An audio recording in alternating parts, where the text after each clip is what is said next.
Friends, ये मेरे snake plant सनसेवेरिया की एक ड्रॉप वैरायटी है और मैंने इतना सारा कलेक्शन तैयार कर लिया है सिर्फ एक दो प्लांट से। और फ्रेंड्स, ये बहुत ही अच्छे होते हैं हमारे घर के लिए।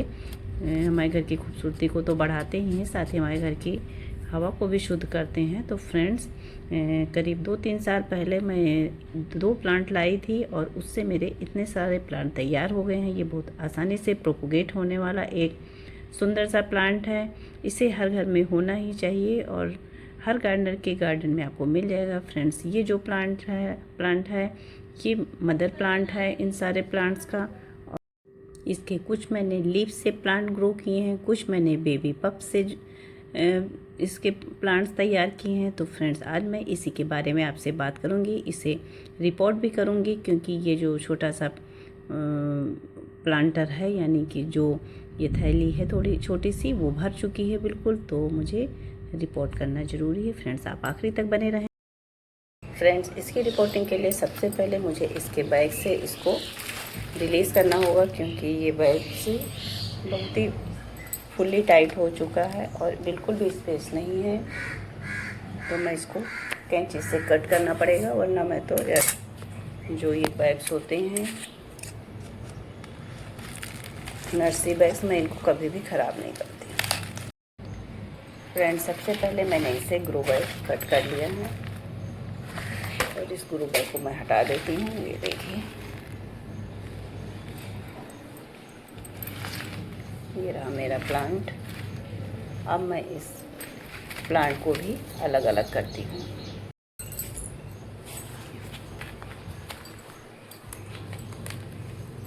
इसमें जो ये प्लांट है, एक्स्ट्रा प्लांट, इसको हटा दूंगी। ये बहुत बुरी तरीके से, ये देखिए, ये मैक्सिकन पिटूनिया फ्रेंड्स।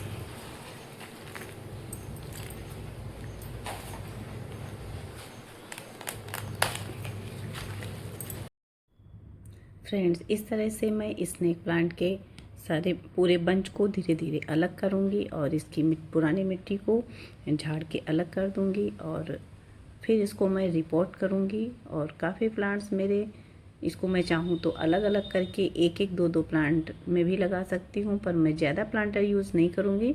सिर्फ 2 प्लांटर में ही इन सारे स्नेक प्लांट को मैं शिफ्ट करूँगी। तो फ्रेंड्स, आप ज़रूर मेरे साथ बने रहिए और लास्ट तक देखिए। फ्रेंड्स, इसकी मैं ख़राब लीव्स को भी हटा दूंगी।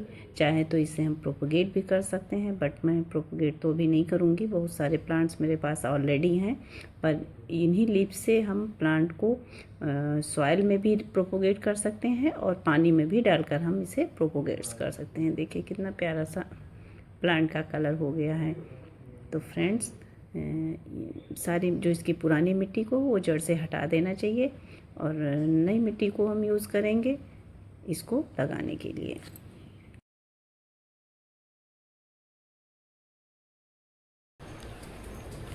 फ्रेंड्स, ये इसकी मिट्टी है, ये भी ठीक है। अगर हम चाहें तो इसी में हम इसे रिपोर्ट कर सकते हैं, बट मैं अभी इसको थोड़ा सा छोड़ दूंगी क्योंकि काफ़ी पुरानी मिट्टी हो गई। थोड़ा सा इसे धूप दिखा के रिचार्ज करूंगी, फिर मैं किसी और प्लांट में इसे यूज़ कर लूँगी। और ये मेरी फ्रेश मिट्टी पहले से बनी रखी हुई है। तो फ्रेंड्स, इसके लिए बहुत किसी विशेष मिट्टी की ज़रूरत नहीं होती है। ये किसी भी तरह की मिट्टी में इस प्लांट को हम लगा सकते हैं, बस उसमें रेतीला मिट्टी होनी चाहिए, कि पानी रुकने वाली मिट्टी नहीं होनी चाहिए। और किसी भी तरह की मिट्टी में हम इसे ग्रो कर सकते हैं। फ्रेंड्स, अगर आप नई मिट्टी तैयार कर रहे हैं तो उसमें 50% गार्डन सॉइल, 30% रेत या बालू और 20% वर्मी कंपोस्ट होना ज़रूरी है। फ्रेंड्स, और इसी तरह से मेरी ये पहले से सॉइल तैयार है। फ्रेंड्स, अब इसमें मैं थोड़ा सा वर्मी कंपोस्ट और ऐड कर देती हूँ। साथ ही मैं इसमें मिलाऊंगी फ्रेंड्स नीम की खली। नीम की खली हमारी मिट्टी को कीटाणु मुक्त करता है और हमारे प्लांट को एनर्जी भी देता है।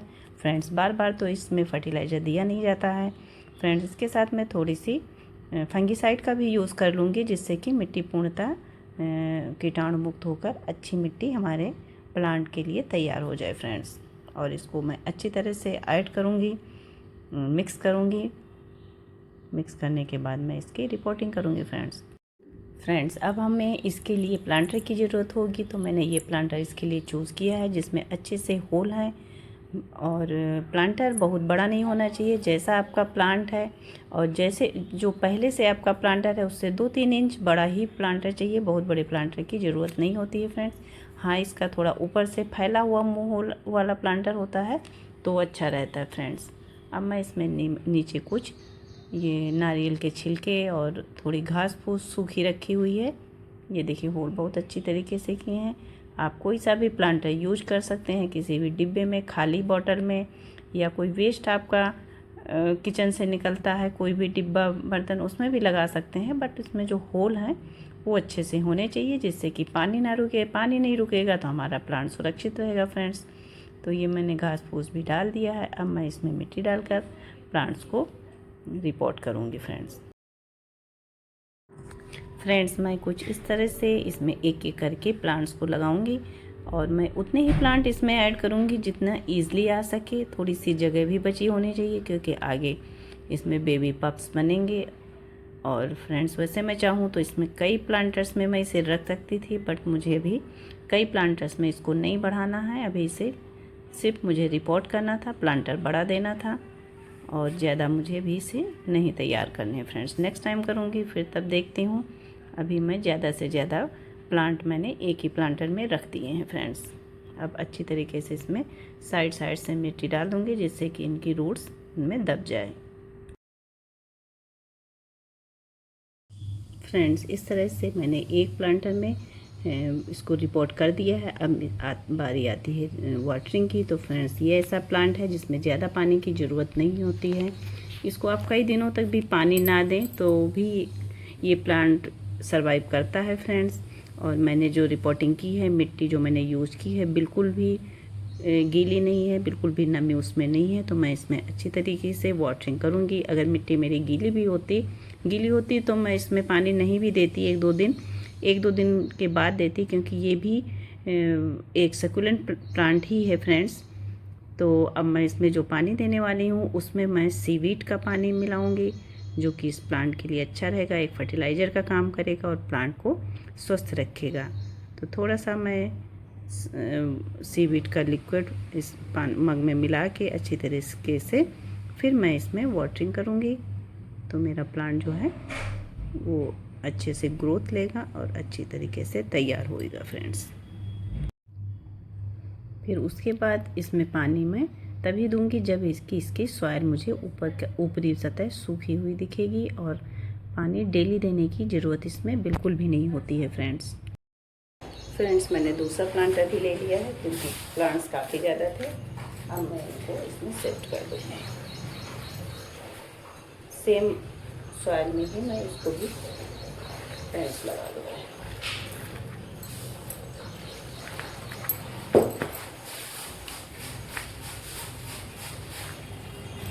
फ्रेंड्स इस तरह से दोनों प्लांटर्स में मैंने इसे शिफ्ट कर दिया है। अब मैं इसे कुछ दिनों के लिए छायादार स्थान पे रखूँगी फ्रेंड्स। इसे हम कहीं भी रख सकते हैं। अगर लोकेशन की बात करें, सेमी शेड एरिया में भी अच्छे से ग्रोथ करता है और इसे हम ओपन एरिया में भी रख सकते हैं।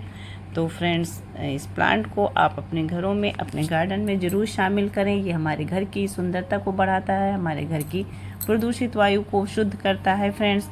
इसे हम टेबल टॉप की तरह भी यूज कर सकते हैं, और अपने बेडरूम में, अपने ड्राइंग रूम में भी इसे हम रख सकते हैं फ्रेंड्स। इसे ज़्यादा देखभाल की ज़रूरत भी नहीं होती है, और साथ ही इसका प्रोपोगेशन भी बहुत इजी होता है। इसे हम लीफ से भी प्रोपोगेट कर सकते हैं, और इसके बेबी पप से भी हम आसानी से इसे प्रोपोगेट कर सकते हैं। तो फ्रेंड्स इसे आप ज़रूर अपने गार्डन में शामिल करें, और इसे हम किसी भी प्लांटर में लगा सकते हैं। देखिए मैंने किचन के छोटे से डिब्बे में कुछ बेबी पप्स लगा दिए थे और इसकी कितनी अच्छी ग्रोथ हुई है। तो फ्रेंड्स आपको मेरी वीडियो कैसी लगी? और फ्रेंड्स इसे ज़्यादा फर्टिलाइज़र की भी ज़रूरत नहीं होती है। अगर आप चाहें तो महीने सवा महीने में इसमें 1 मुट्ठी वर्मी कंपोस्ट दे सकते हैं, या सीवीड का लिक्विड फर्टिलाइज़र पानी में ऐड करके दे सकते हैं फ्रेंड्स।